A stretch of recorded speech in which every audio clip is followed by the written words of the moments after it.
Despite the loss on Saturday, I know it was heartbreaking. I think we can all agree that Tennessee's a really good football team, and Tennessee's going to have a chance to win every game on the schedule this year.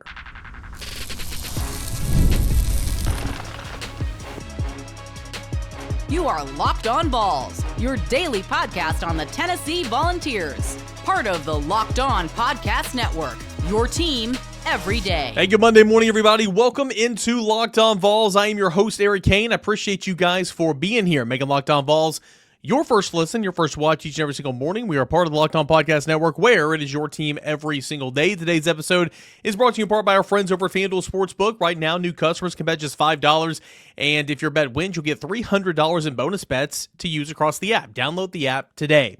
I am your host, Cain. I'm a member of the VolQuest.com team here in town, covering your Tennessee Volunteers. Answer your questions every dayers on tomorrow's show. So go ahead and comment on the YouTube channel, this show. Send them in at _Cainer at Locked On Vols. That's on Instagram. That's on X, Twitter. I'll get in your questions here on tomorrow's show. I had a chance to sleep a couple nights, right, and go back and review the tape, and we'll come back and do some big afterthoughts of this football game. I did a post-game reaction pod on Saturday night. I don't know if you guys caught any of that, but I'm going to do a lot of rinse and repeat of that. But, going back and watching the tape, anything that my mind's changed on from this football game, Tennessee falling to Georgia 44-41. This is coming up in segment number 1. Some big picture thoughts and some big takeaways. Pro Football Focus, stats that matter. We're talking about coverage snaps. We're talking about total snaps. We're talking about missed tackles. We're talking about pass blocking grades. Those are the stuff that matter in Pro Football Focus that tells the tale about how Tennessee performed in this football game. Coming up in segment number 2. And then, is the offense back? We'll take a look at the actual box score. Chris Brazzell, Joey Aguilar had themselves some days, and I'll ask you the question. I'd love for you to answer me at _Cainer at Locked On Vols. Is the offense back? All that and more coming up in segment number 3. All right, so again, did a post-game reaction pod, I guess. That came on Saturday night, and some people commented on YouTube and said I was too harsh, I was getting worked up over nothing, or I was getting way too worked up. And I mean, my brand is not necessarily that, but I was animated Saturday night because my biggest takeaway, and I'll say it right here in case you didn't watch the show, my biggest takeaway from this football game was Tennessee won that game 3 to 4 times, and Tennessee screwed itself. And that's where the frustration comes from if you're a Tennessee fan, clearly, but also if you're just a casual football fan watching a game on TV. You're sitting there like, okay, well, Tennessee will win it here. Okay, well, Tennessee will win it here. Oh, okay, well, Tennessee will win it here. And then one more time, and Tennessee just didn't win that football game, and that's the most frustrating part for me, is that the Volunteers walked away when certainly you could have had that signature win that would follow you around the rest of the year. But I mean, the year goes on, right? The season's not over. If this loss does not derail your season, you can't afford to slip up. You can't afford a loss on the road at Mississippi State. You can't afford a loss to Arkansas at home. You can't afford a loss at Kroger Field at Kentucky. You can't afford a slip up, right? Because 10-2 is going to get you in the playoffs, but you need to, you really need to kind of leave yourself no reason to be on the wrong end of this thing when it's all said and done, right? So the season's not over whatsoever, but you could have had this big signature win that you could have looked back on and said, hey,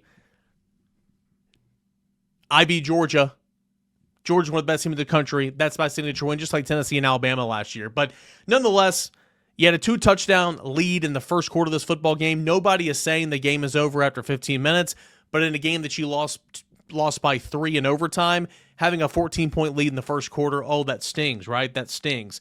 Obviously, Tennessee could have got off the field on 4th down, 4th and 6, and Gunnar Stockton made an incredible throw to London Humphreys for the touchdown. Okay, it's like, all right, well, the touchdown counted, still down by 2. They're going to go for 2 because it's less than 3 minutes in this game.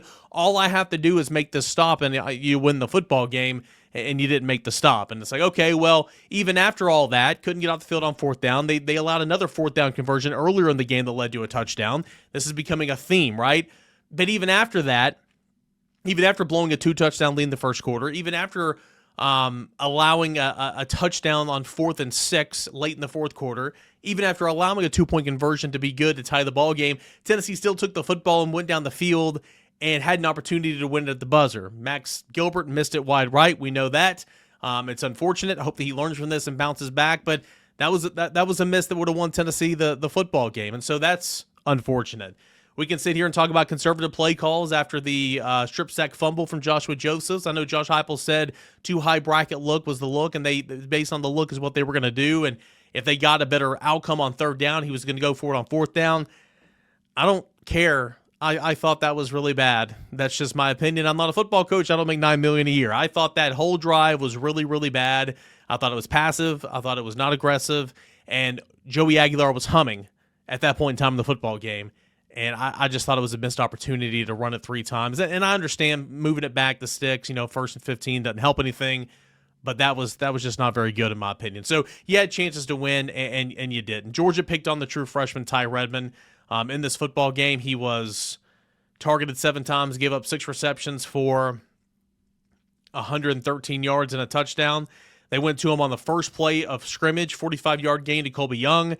They went to him in the second drive as well. It was an incompletion. He got called for pass interference midway through the second quarter. They found Humphreys in the fourth quarter that set up 1st and goal on a 31-yard game. And, of course, the play to Humphreys on the 4th down conversion was with Ty Redmond in coverage. He's a true freshman. He's going to be really good, right? I don't have any issues with Ty Redmond playing football for Tennessee because I think he's good. He's still young, though, right? And he kind of got baptized by fire in Southeastern Conference play on Saturday. My only question is, why on earth is Jalen McMurray not rotating in, giving Colton Hood, who played 96 snaps, giving Ty Redmond, who played 95 snaps, a break? I know Jalen McMurray's playing star, but why doesn't Boo Carter play 60 snaps as star? Why doesn't McMurray play 25 snaps as star? And why doesn't McMurray play 10 to 15 snaps at corner? I don't quite get that. That doesn't make sense to me. Jalen McMurray played a ton last year, rotating in with Gibson and McCoy. I don't quite get that. That's my only criticism of that. Ty Redmond, you're going to take your losses at points and times, but also I think you're going to be better for it, in my opinion. Joey Aguilar was fantastic, man. Started the game 14-14, 260s, 216, 3 total touchdowns, whatever it was. 14-14, 213, 3 total touchdowns. Had a 72-yard bomb to Chris Brazzell. Had a 4-yard quarterback design run on the first play, or on to cap the first drive of the game. He went back to Brazzell for a 32-yard touchdown later in the game. No, that 32-yard touchdown was Braylon Staley later in the game.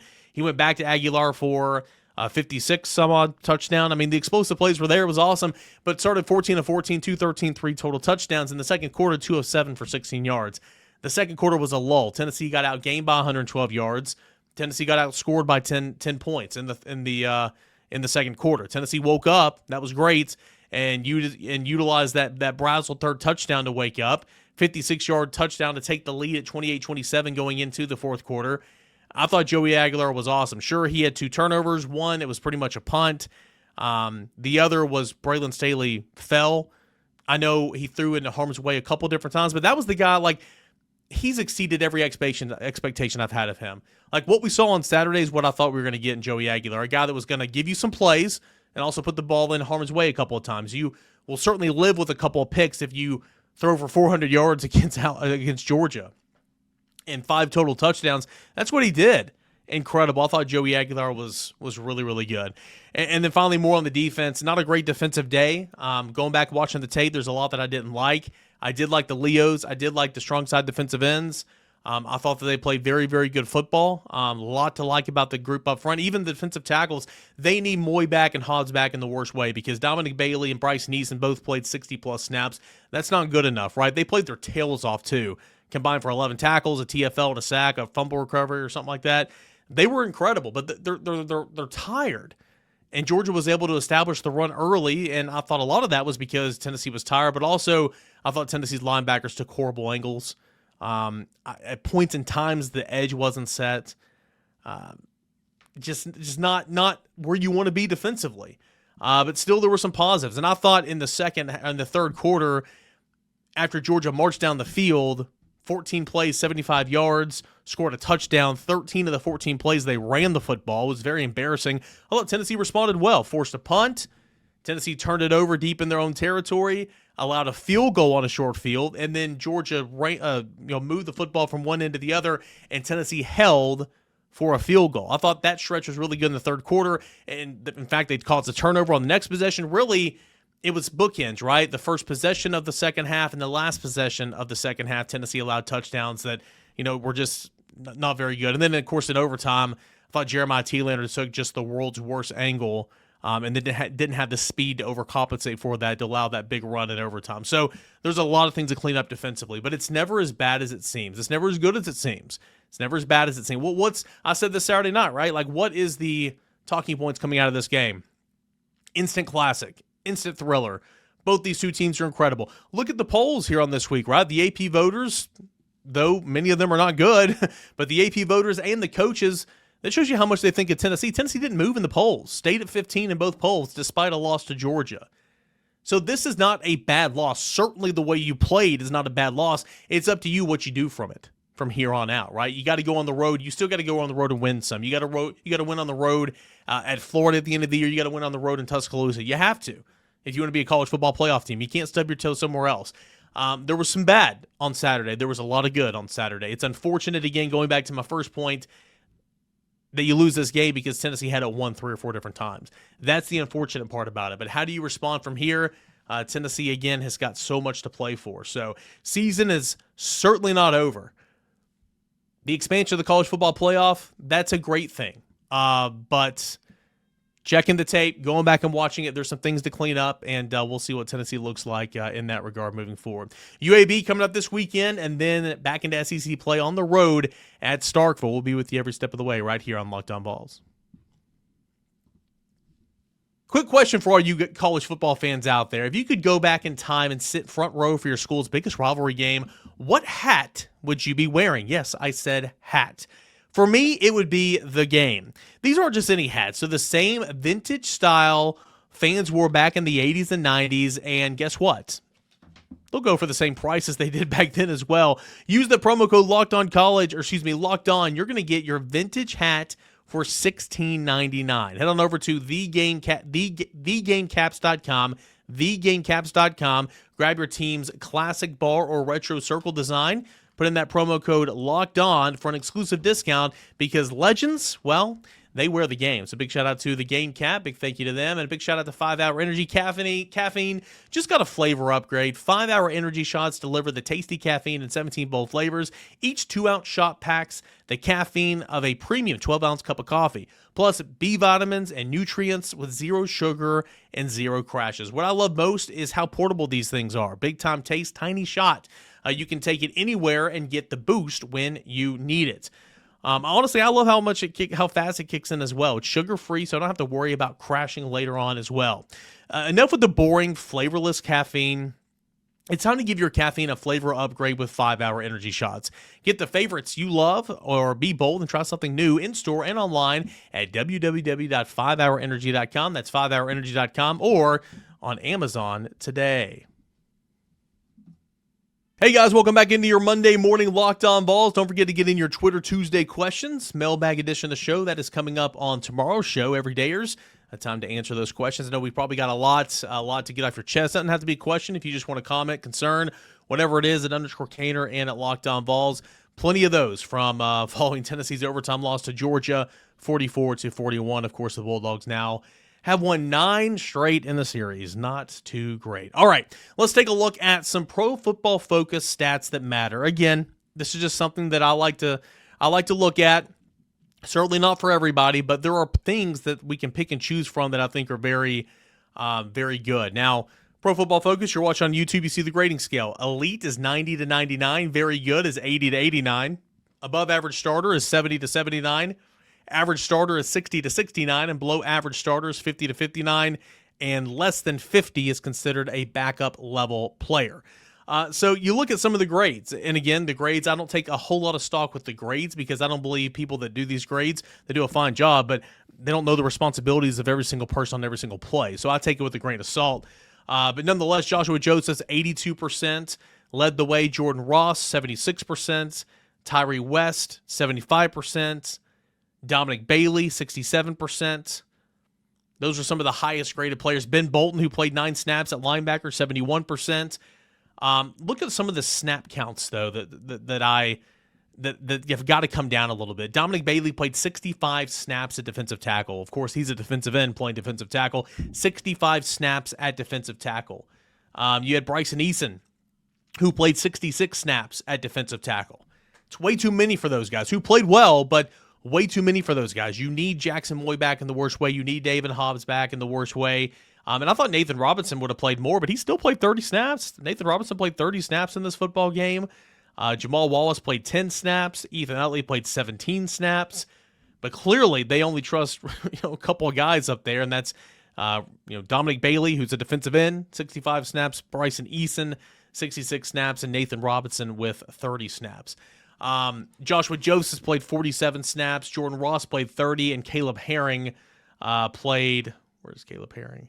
He played 27 snaps. I thought the Leos were really, really good in this one. I thought the Leos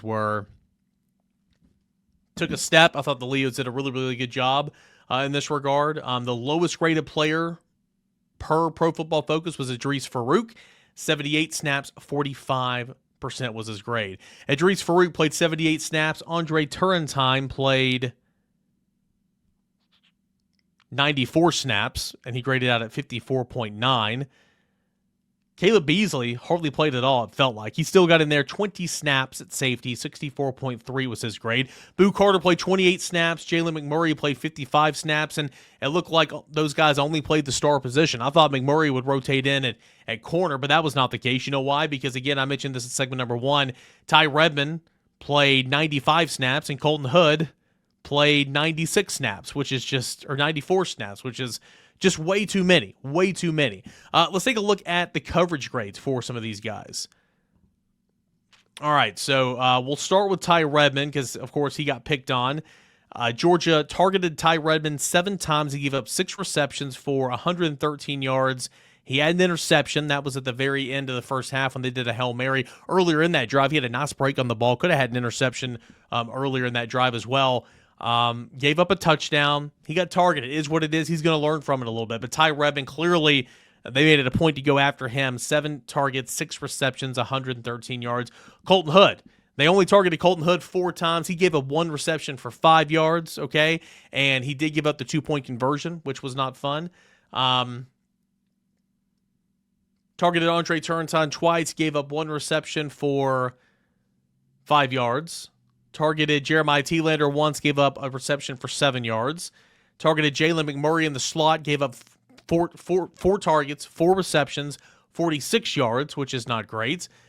Boo Carter, 2 targets, 2 receptions, 45 yards as well, and 1 was a touchdown. Also, Boo Carter gave up a touchdown, but he also gave up a first down on a 4th down on a skinny slant. That was back in the first half, and that was not enjoyable. Tennessee's got to get off the field, man. It's ridiculous. Anybody else noteworthy? Arion Carter was targeted 5 times. He gave up 4 receptions for 34 yards. Linebacker numbers are never going to look, fantastic in this regard. Let's go over to offense, okay? Really, let's go over to defense. Sorry, let's go to pass rush real quick. So, Jordan Ross credited with 2 hurries. Caleb Herring credited with 1 hurry, 1 quarterback hit. Joshua Josephs credited with 1 hurry and no hits, but he had 1 sack. 1 sack and a TFL. He hit the quarterback more than just once. I know he did. Tyree West credited with 2 hurries, 1 quarterback sack. Dominic Bailey was credited with 1 quarterback hit. Tyree Weathersby credited with 1 quarterback hit. Idris Farouk and Bryson Eason each had a hurry.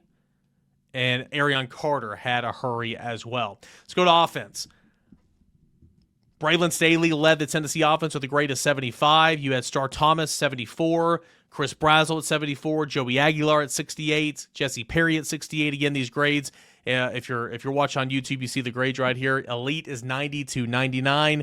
Above average starters, 80 to 80. Excuse me, very good is 80 to 89. Above average starter, 70 to 79. Average starter, 60 to 69. Below average starter, 50 to 59. And below 50 is a backup level player. Lance Hurd, 65%. Wendell Moy, 66%. Jesse Perry, 68%. Sam Pendleton, 61%. Ethan Davis is the lowest graded player at 46%, and he had 15 total snaps. Sham Umarov was at 52%. He had 74 snaps. So, again, take it with a grain of salt. Is what it is in terms of the overall grade. Ethan Davis played 15 snaps. Miles Kitzman played 69 snaps, which is way too many. Jack Van Dorselaer played 1 snap. I think he needs to be playing a little bit more. Deshaun Bishop, 33 snaps. Star Thomas, 30 snaps. Peyton Lewis, only 11 snaps. Sam Pendleton's snaps were issues all day long as well. I thought they were looping. I thought they were slow. I thought they took for a ride a little bit. Mike Matthews, 62 snaps. Braylon Staley, 69 snaps. Chris Brazzell, 74 snaps. So again, only 17 players played on offense, but I thought the offense overall, second quarter was not great, but overall had a pretty good day. Joey Aguilar, he was kept clean on 73% of the dropbacks. He was under pressure 26% of the dropbacks. He was blitzed 50% of the time, and he was on those times when he was blitzed, he was 12 of 19 for 222 yards and 4 touchdowns. So Joey Aguilar was really, really good when he was blitzed, and he was blitzed on 19 dropbacks. I will say this too, like Tim Banks mixed it up a little bit. According to the Pro Football Focus numbers, Tennessee did not blitz as much as it appeared. I thought Tennessee blitzed more, but nonetheless, Gunnar Stockton was kept clean on 64% of his snaps, under pressure 35% of his snaps.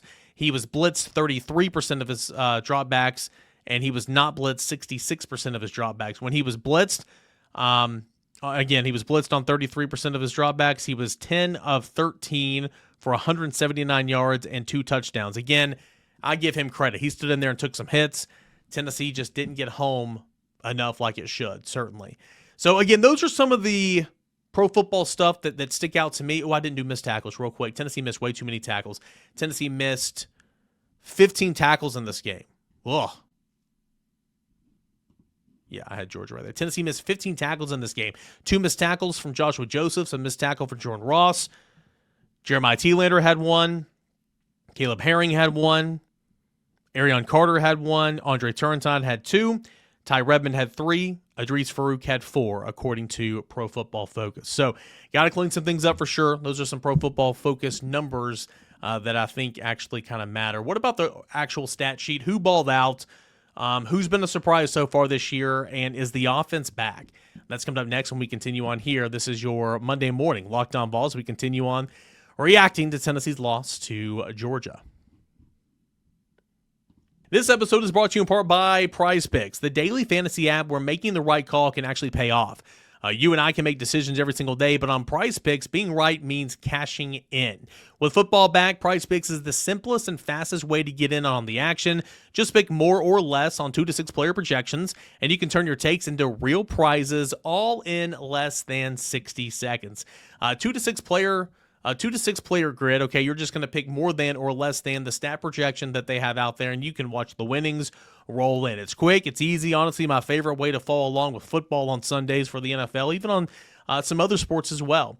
Download the PrizePick app today and use the promo code LOCKEDONCollege to get $50 in lineups after you play your first $5 lineup. That's promo code LOCKEDONCollege for $50 in lineups after you play your first $5 play. PrizePicks, it's good to be right. So big shout out to Prize Picks, and big shout out to our friends over at FanDuel. The NFL season is here. FanDuel is making sure you're ready for kickoff with this can't miss offer. Right now, new customers can bet just $5, and if your bet wins, you'll get $300 in bonus bets to use across the app. I love using FanDuel because it fits however I like to bet. Player props, building a same-game parlay, even jumping in on the live action as it unfolds. It's quick, easy, the best way to add a little bit more energy to your Sundays, and it makes every game more exciting, whether you're watching your team mess it up on the field or just keeping an eye on your fantasy lineup. So, are you ready to play? Download the FanDuel app today by visiting FanDuel.com to get started. That's FanDuel.com to place your first $5 bet. FanDuel, it's where you can make every moment more. Hey guys, welcome back to your Monday morning Locked On Vols. If you didn't watch the post-game show from Saturday after the game, I encourage you to go check that out. It's on the audio feed. It's on the YouTube channel as well. Some people said I was a bit too animated. I was a bit too harsh. I just thought I was being real. I mean, Tennessee had a chance to win. Tennessee didn't win. I mean, you want me to lie to you? Tennessee could have won. Tennessee didn't win. Tennessee has itself to blame. And again, I'll give credit to Georgia. I'm not sitting here saying Georgia had no business winning. Georgia made plays, man. Gunnar Stockton's a lot better. And I did not say last week, I made sure not to say last week because I've seen it too many times, right? Like, I wasn't buying into Georgia being mediocre offensively just because of the outcomes against Austin Peay and Marshall.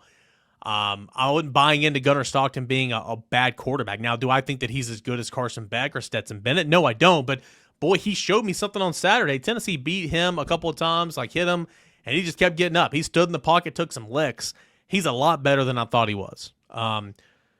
Georgia running the football effectively. Tennessee cannot stop the run, and that's something that irks me a little bit. Tennessee's been so good at defending the run the last couple of years, and so far that's not been the case.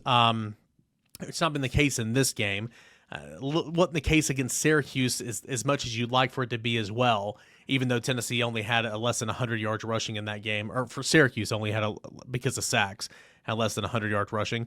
Anyway, it was Georgia that rushed for almost 200 yards, 198. That's way too much. It's way too much. Frazier had 78. Stockton had 38, even though he was sacked 3 times. Bowens had 32. Dwight Phillips Jr. had 29.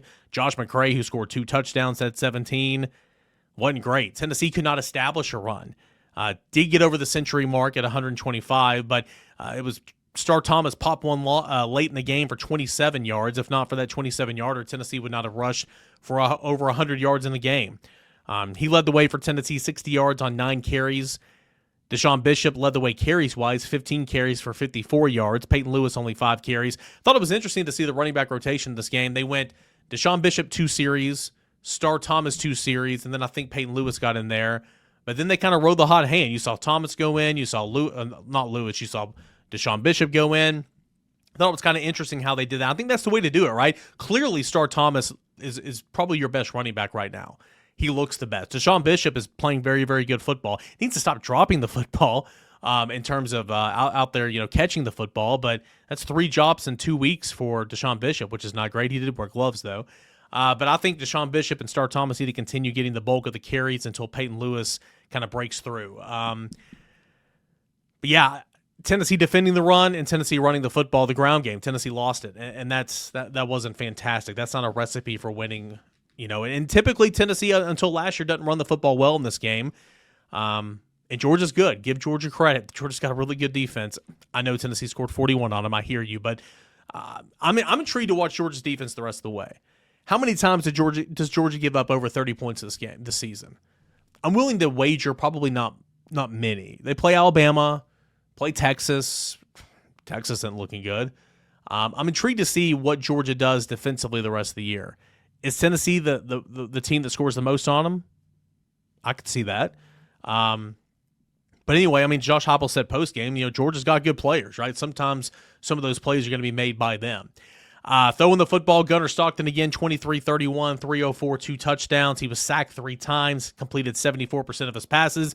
Joey Aguilar started 14 of 14, 213 yards, and 3 total touchdowns. He ended 24-36, 371 yards, 4 touchdowns, 2 picks. He completed 67% of his passes. I'll take that. I'll take that stat line every single week. Yes, I hear you with the 2 picks, but 4 touchdowns, 371, 67%, I'll take it. Every single week I'll take that. That is, you can win a lot of games with that stat line, right?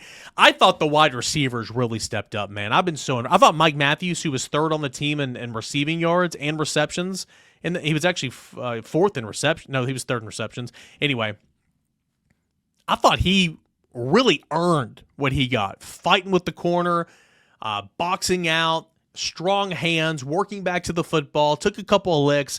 I was impressed with Mike Matthews. Targeted 7 times, 5 receptions, 59 yards. Braylon Staley led the team, 12 targets, 9 receptions, 97 yards, 1 touchdown. But Chris Brazzell had the day. Hat trick, 3 touchdowns, 177 yards on 6 receptions, 8 targets. 72-yard touchdown, a 56-yard touchdown, and a 14-yard touchdown. Man, Chris Brazzell is showing out here in the early season. He's been looking good. I thought the receivers took a big step in the right direction on Saturday. Tennessee had no answer for Zachariah Branch. They moved him around a lot. Colby Young had a couple big plays. Again, Max Gilbert, he missed the field goal there at the end. He missed the field goal there at the end where he could have became a Tennessee legend. Tennessee could have walked it off, winning 41-40. But that did not happen, or 40, I guess it'd be 41-38 if that were the case. But anyway, did not happen. He did make good of 48 yards. After missing a 43, he made a 42-yarder in overtime. We know he's got the leg. I hope that he bounces back the right way. But obviously Tennessee a chance to win it at the end and it did not happen. I thought defensively, again, a couple of things to be proud of. Tennessee got the quarterbacks 3 times. Tennessee had 1 sack in the 3 previous matchups, I think, and Tennessee got 3 on Saturday, which was good. Tennessee forced 2 turnovers, had a pick, had a forced fumble, and a fumble recovery. That was good. 6 TFLs is good. I thought Caleb Herring really stepped up. I thought Joshua Joseph made some money. I thought Jordan Ross played well. I thought Dominic Bailey and Bryson Easton I mentioned. I thought Tyree Weathersby and Tyree West played well. I did not think the linebackers played well. Okay, I did not think the secondary played well, all things considered. I don't think the safeties played well. And middle of the field continues to be an issue for Tennessee playing Georgia, playing some other teams. Middle of the field continues to be an issue. So those were some of the stats. Look at some of the team stats overall. Georgia had 502 yards of offense. Tennessee had 496 yards of total offense, which is really it's kind of wild how even some of these stats are. Not all of them. Georgia threw for 304 yards. Tennessee threw for 371. Georgia ran for 198. Tennessee ran for 125. Possession time, Georgia possessed the football for 50 minutes. Tennessee possessed it for 24 minutes. Georgia was 8 of 17 on third down. Tennessee was 5 of 12. Georgia was 2 for 2 on fourth down. Both led to touchdowns. Tennessee didn't attempt a fourth down conversion.